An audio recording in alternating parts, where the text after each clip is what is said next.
Shodredux's video game commentaries. Alrighty guys, of course I'll be going over the Mil-28 attack chopper for the Russian side. As far as the person that suggested this video, I know a lot of you have actually suggested just doing the attack chopper, but not really specifying which side. So I'm just going to go and just throw a couple names in this video for the sake of me wanting to throw some names in here. So the first name is Lego Toxic. Why? Because you just recently subscribed to my YouTube channel, and I love Legos. Next shout out is for Neon Creepers for making the most recent post. Last but not least, BF3 Commentaries, because he has a pretty awesome video of him wrecking face with a shotgun. In all seriousness though guys, I thank you for the continued support, and now I'm going to get back to the video at hand.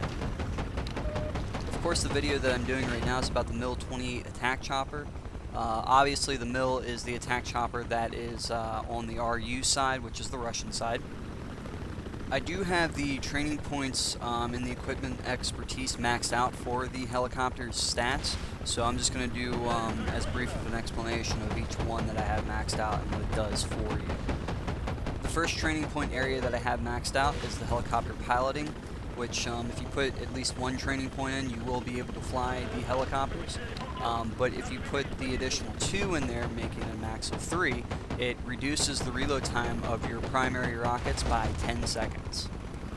The next training point area that I have maxed out is the attack chopper anti-armor missile system. When you do put your first training point in that area, it actually unlocks the secondary anti-armor rockets that are available for the attack chopper. But when you put all 3 of them in there, it actually reduces the reload time of the anti-armor rockets by 10 seconds. The next training point area I have maxed out is advanced countermeasure deployment. And once you have the 2 total training points in this area, it decreases your flares reload time by 3 seconds. The next area that I have for training points maxed out is the attack chopper's IFF radar system. When you put your first training point into it, it actually identifies enemy ground and air vehicles relatively quickly, so it makes it easier to be able to spot enemies due to the radar. And if you actually put the second training point in that area to max it out, it actually increases the overall field of view by 10%.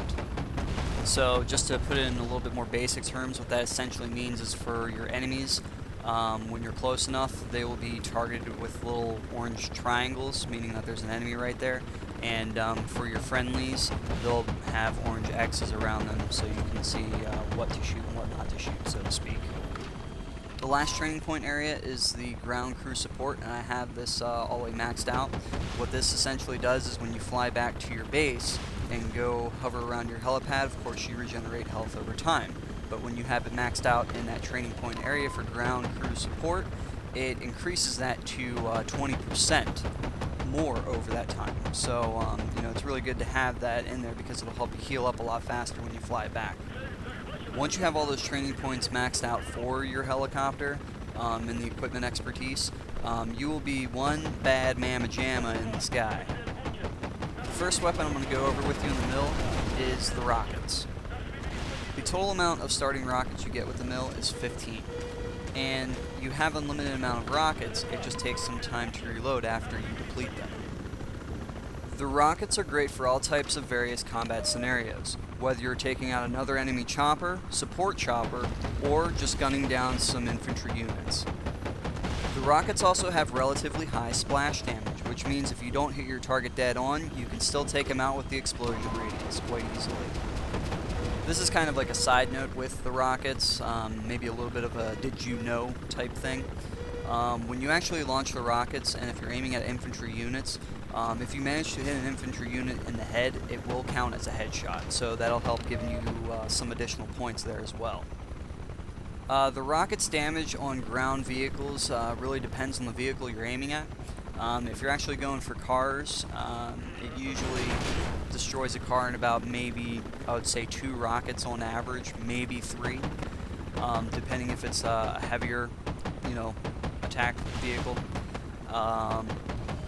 As far as the APCs go, it tends to take about I would say 6 shots with the rockets to destroy an APC, and that's usually in direct hit. As far as the tank goes, it tends to stay around 8, for direct hits, or if you're actually close enough to deal a high amount of splash damage too.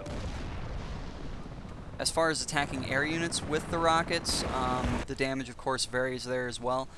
It usually takes about 6 to 7 rockets to take out an enemy attack chopper, which is pretty much on average. And as far as being able to take out any type of jets, it usually takes about 4 to 5 rockets. Now, with that being said to the rockets, I'm just going to briefly discuss the secondary seat of the gunner. Being in the gunner seat of the Mil, you have 2 different abilities. The first one is your primary fire of the front-mounted cannon on the Mil-28, and you also have an alternate fire of the tracer dart. Now, the front-mounted cannon really isn't all that great, unless the pilot is actually flying pretty level. If your pilot's flying pretty crazy, unfortunately none of your shots really register. Also, if he does fly level, you could also assist him in trying to shoot the tracer dart at enemy ground units, so that way he can use his anti-armor missiles to take out his enemies a lot easier and quickly. The next weapon I'm going to discuss about is the Mil-28's anti-armor missiles. Once you have these missiles unlocked through your training points, the total amount you get is 2, and if used correctly, can be absolutely devastating to the enemy team. Even though the main purpose of the missiles is to take out armored units, they're versatile across the board.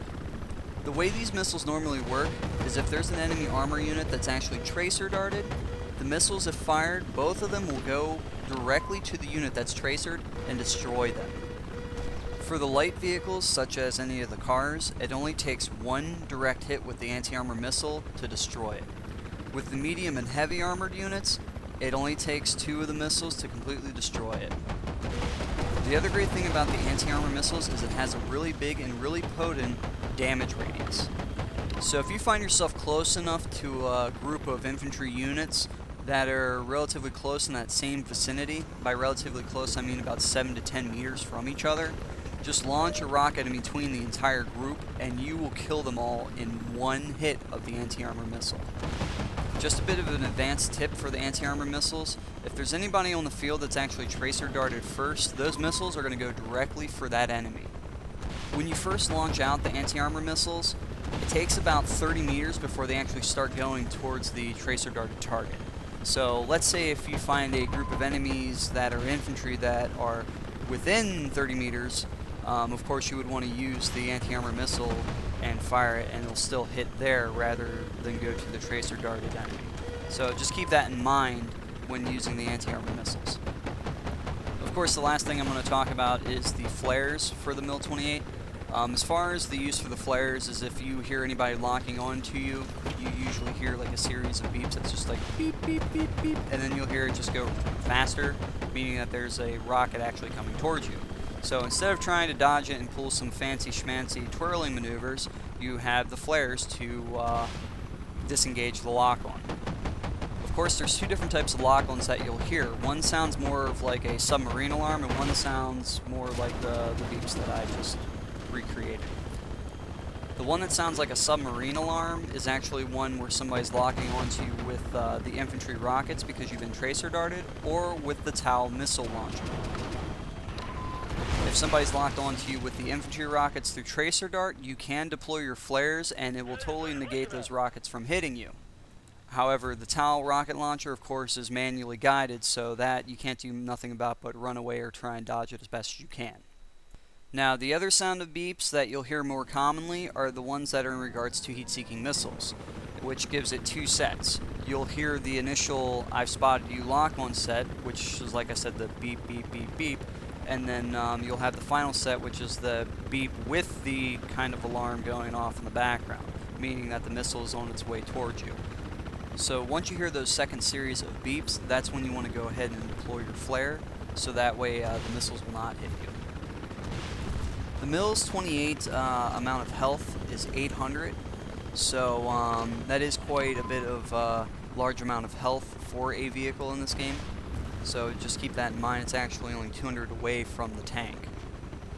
One of the things I have grown accustomed to and get in the habit of doing is when I reach around 500 to 600 health, I usually fly back to my home base to get my mill repaired. And the reason why is because at around 500 to 600 health, you do become a lot more vulnerable to take one-shot hits and die from a anti-armor missile or infantry ground rockets too. Also, another side note is if you do return to your base to replenish your health and say you're out of the anti-armor missiles, the helipad will also regenerate those missiles back for you too. Okay, just to wrap up the Mil-28, of course, all in all, the Mil-28 is probably one of the most devastating vehicles in Battlefield Play4Free. So, in case you guys are wanting to become an ace helicopter pilot, you definitely want to max out all your training points, so that way you can have the most carnage that you can possibly wreck with for this helicopter. The two primary concerns when being in the Mil-28 would be the AA placements and the enemy Apache. Once those two sets of enemies are taken care of, then you want to go ahead and concern yourself with helping your ground units with capturing flags or pushing the enemies back. Alrighty, with all that being said, I hope you guys enjoyed the Mil-28 commentary. If you guys haven't checked out all the other commentaries, just check out my YouTube channel. Also, I have a website now. It's actually Shodredux.net, so check it out and I'll put a link below. I'll see you all next time.